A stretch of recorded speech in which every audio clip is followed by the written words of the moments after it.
May kutob ako na ako'y may colon cancer. Kanang isang sign na sinasabi ng colon ay yung kulay ng dumi na napakaitim. Yung mga problema ko, hirap dumumi, hirap umihi, palaging namumuno ang tiyan ko. Isabel J. Natividad, 80 years old. Nang ako'y magpa-ozone, lahat yon ay wala na.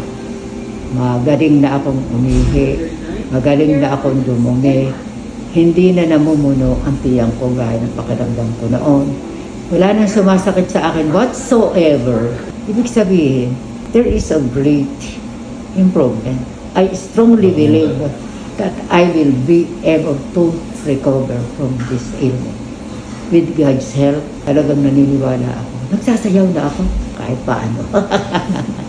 Alam ko ba, naniniwala akong hindi ako kinakalimutan ng nasa taas. I always pray and I believe, sabi ko sa kanya, Lord, ako po'y naniniwalang kayo ang pinakamagaling na doktor.